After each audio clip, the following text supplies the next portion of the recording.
We're with Sam Zayed, class of 2016. Sam, can you believe it's almost 10 years since you graduated here from Jefferson? Have you been back inside? Yeah, I've been back in the lunchroom a few times.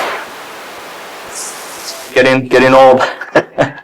You were on, we were just talking about, you were on one of the great Jaguar teams in history back in 2014, the last time Jefferson made the state tournament. Yep. What do you remember about that magical fall? So we had a great team. So my class was relatively small. We had like 15, 16 people freshman year. This class above us was huge. They had about 30 seniors playing football. And so we just had a great group of seniors. And the class above them wasn't, if I remember correctly, like the biggest class either. So that team had a lot of 2-3 year starters, and it really accumulated in the final year where there were some great performances. And it also helped that, when we first started, even I think their junior year before, it was the first year where we went from playing Lakeville North as, and Wayzata, who has twice our student enrollment, to, schools that are more our size. So it was just a great accumulation of great talent and great circumstances. What memorable games stick out from that year that you look back on and remember? Yeah, I remember we had some really good ones. I remember we barely beat Cooper in the rain, and it was a Thursday night game. There's some holiday in the fall, so it was on a Thursday night for whatever reason, and that was just an absolute mud fest. I know, last second field goal, I believe, right? Yeah, it was, because they had, I believe their quarterback went to the U, and I think their running back went D1 somewhere. So they had great athletes, but it was just a mud field out there. So that was a great game. Remember the Chaska game really, really well too. We ended up losing that one, but we kind of did the Seahawks to ourselves in the 2013 championship. So that one was a tough one that I still remember. But then we also had against Kennedy, wasn't even competitive the second half. We'd blown them out in the first. Richfield wasn't competitive. So there was a lot of great games. Beat, I believe, St. Louis Park to start the season. So yeah, there was a lot of good games. I'm probably missing one or two. And then obviously you get to the playoffs. I remember Apple Valley, first game, beat them pretty handily if I remember. Then Minneapolis Southwest, that one, I believe we were up by like 40 or something.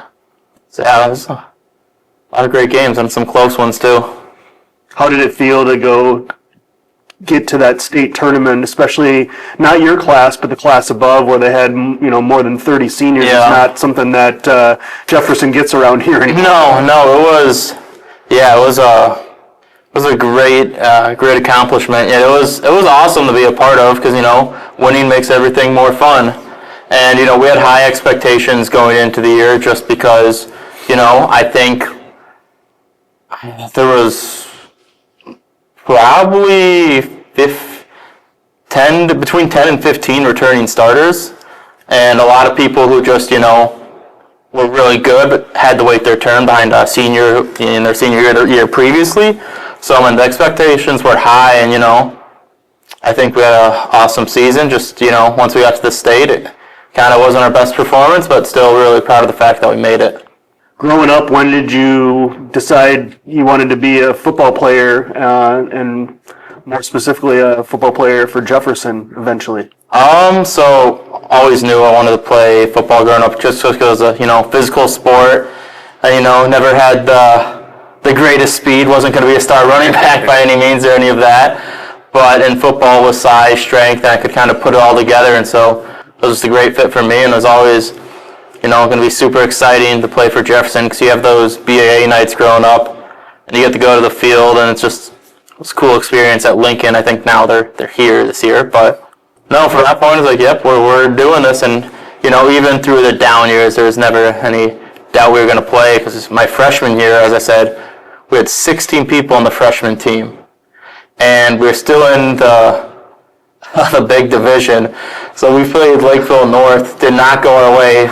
But they had about 60 some odd kids on the sideline, and we have about 15 to 16. It's like, oh boy, this is tough, but even through that, there was at least, I think 10 to 12 of us who stuck through every year, even after going through that. I remember sophomore year too, we go to Minnetonka, and we see them down at the field, we're like, it's only like 20, 25 kids, we'll be fine, they don't look that big. Turns out it was their specialists. And after that, 50 more kids run down the field. And granted, we were a little better my sophomore year. We were like 20, somewhere between 20 and 25. But even throughout all that, it was awesome to play for Jefferson. How about Coach C, your coach, back in his early days as the head coach? Yeah. What are some Coach C stories, or how did he help kind of shape you, or were there other coaches that were influential on your development as well? Yeah, so it was the first year, and we kind of had to figure out what we wanted to do, as our offensive identity and defensive identity. That was kind of a big change because it had gone from the wing to kind of a more open offense, a lot more throwing the ball around because our athletes most years matched up great. The years prior, if you looked at it, Peter Knutson had a great year as wide receiver, and I think 2013, 2014 you had Rasmussen, my year John Carlson, Tim's kid had a really good year. Then after us, Joe Hurd had a really good year, so we really changed into a pretty dynamic passing attack.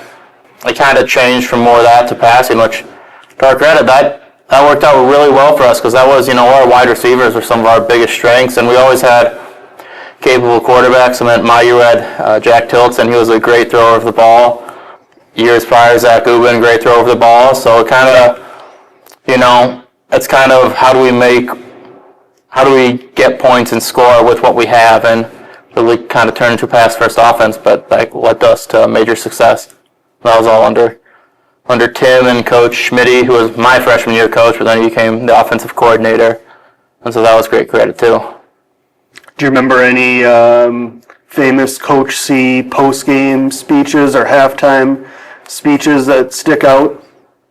Great post or I remember some bad halftime speeches. Or bad ones. Yeah. The biggest thing I remember from Coach C is every time we run on the field, he'd say, "I'm proud of you and I love you," and then we'd go out and run. So that'd be probably the biggest memory is every time we'd run on the field, say, "I'm proud of you and I love you," and then we'd go out and we'd play. So I thought that was always cool way to start the game.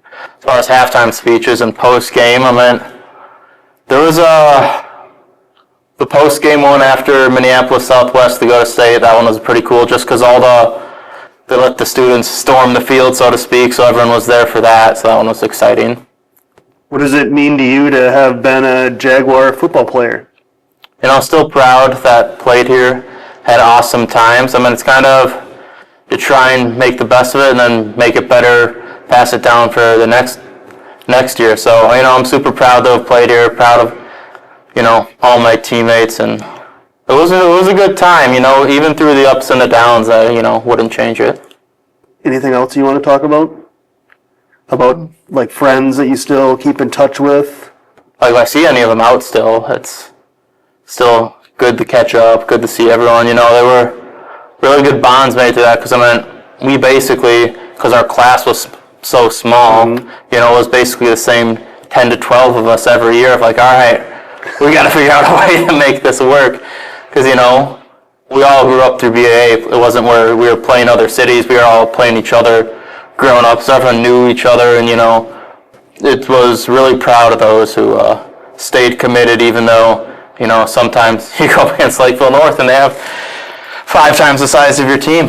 But no, it was an awesome experience.